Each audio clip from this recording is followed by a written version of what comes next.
Hi, I'm Sil Reynolds. And I'm Eliza Reynolds, and this is We Thrive TV. On-the-go answers from the ultimate mother-daughter dynamic duo.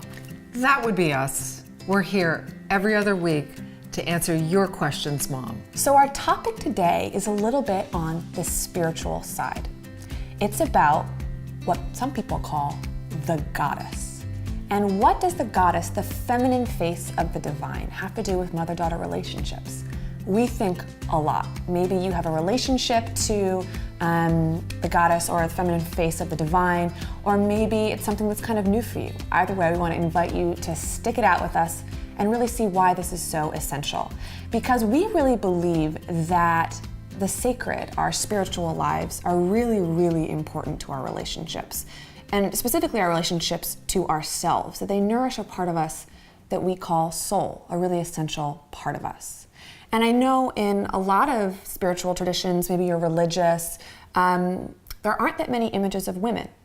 And we think that really has a big impact. I mean, Mom, when you were growing up, did you see any, feminine faces in the churches you went to?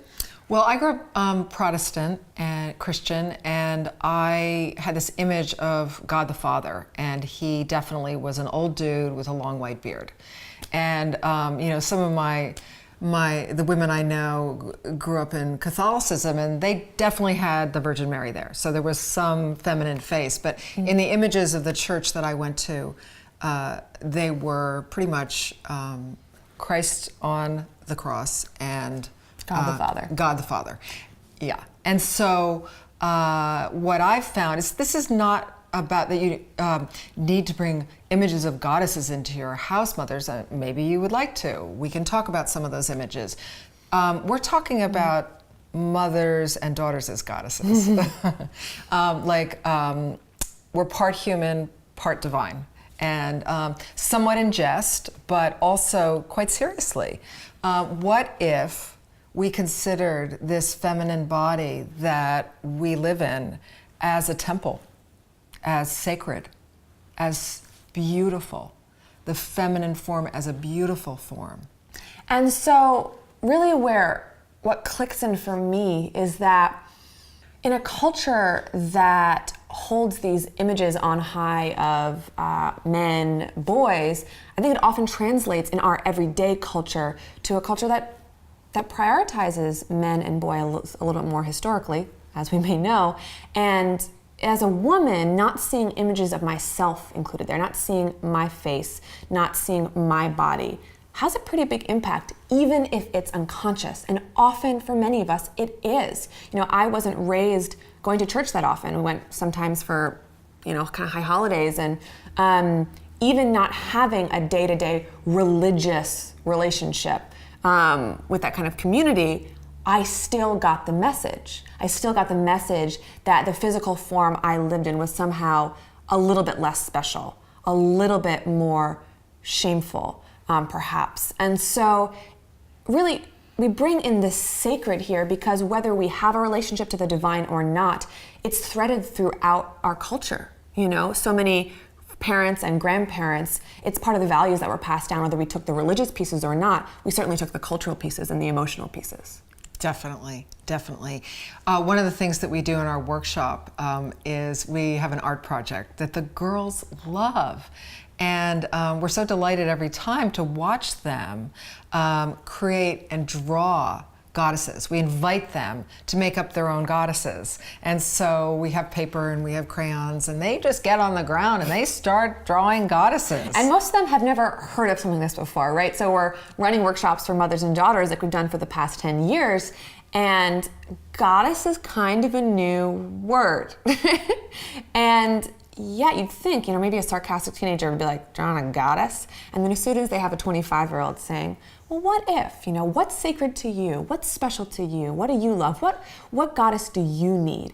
And I mean, we've met some of the most amazing, hundreds of goddesses over the years, but it might be like a girl will draw the goddess of making gold out of mistakes, because that's what she needs right then.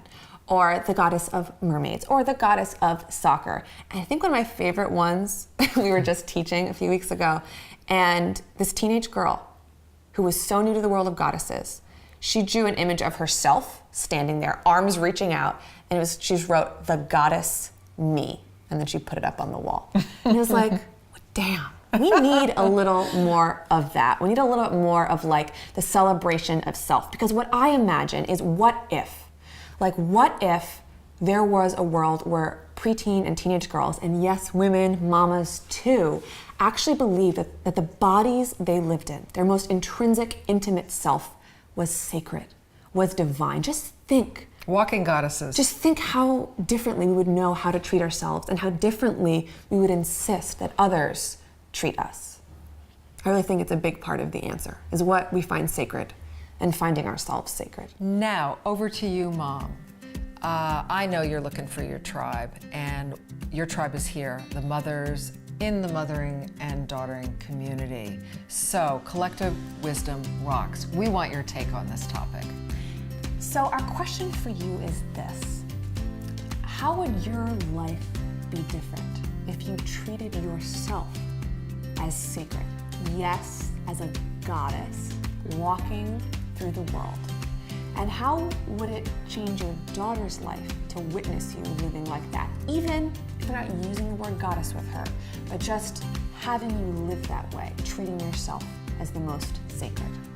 So, Mother Goddesses, head over to the blog now and leave your comments in the comment section below. We really want to hear from you. Did this video help you? Share the love on Facebook or tweet it out.